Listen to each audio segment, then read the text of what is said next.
I'm going to be talking about how North Korea was affected by globalization. It starts in 1985 with China in control of East Asia. Korea was a supplementary state to China and basically just copied whatever they did. Because of European colonization starting in China's supplementary states, they started to lose supplementary states, so they started to lose power. And so Korea was forcefully shifted to independence in 1885 by Japan. And Korea was surrounded by many powerful countries, including Japan. So China kind of started to westernize and modernize to try to kind of fit in with the other countries in a way. In an attempt to westernize and modernize, Korea started to kind of copy what Japan was doing and kind of use them as a model to see what they should do. Korea also started to receive training from Russian troops and received weapons from them to improve their military. Korea also opened a lot of schools during this time period. They opened a total of 796 schools to try and improve their literacy rates. And they also even went as far as changing their name from the original Joseon to what we know it today, the Korean Empire. Korea was straying away from China and towards Russia in hopes to modernize and westernize, but that's not the only reason. Korea was also just starting to unite with Russia because Japan had basically said that they were going to invade on Korea because they felt that Korea was a failed nation and that they were superior, but they just didn't know when they were going to invade. Basically, both Japan and Russia wanted to have the most power in East Asia, so a war broke out, and Japan ended up winning, and so Japan had new power over East Asia, and that's when they invaded on Korea. The oppression of Korean culture started in 1910 and went on to last for 35 years. The invasion of Japan left a devastating mark on Korea, and it still affects them to this day.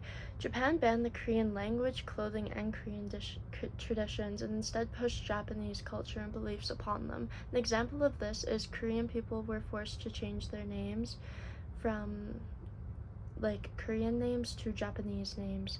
And Japan also exploited many Korean people for their labor, using the South for farming and using the North for industrial.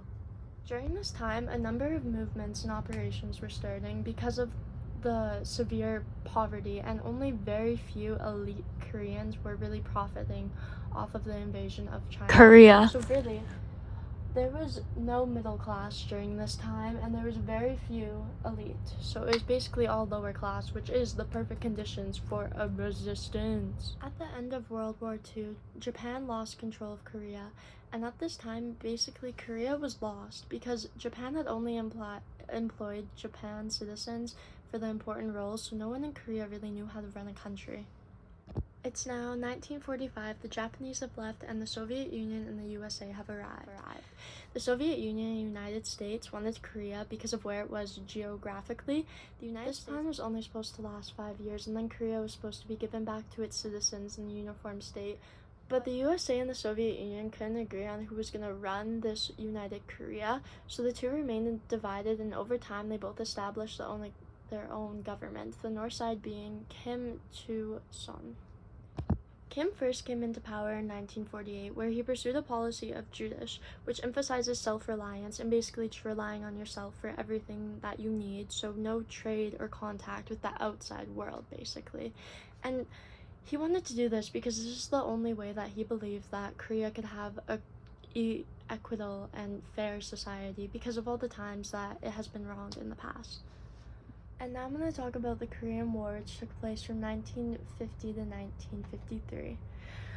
The Korean War began when the North invaded the South, and the North was being led by the Soviet Union and China, while the South was being led by United Nations and the USA. The underlying issues of this war are actually quite complex, with some key factors onto why it happened is because, first of all, the division of Korea, both sides had different opinions on the way that they thought the country should be run.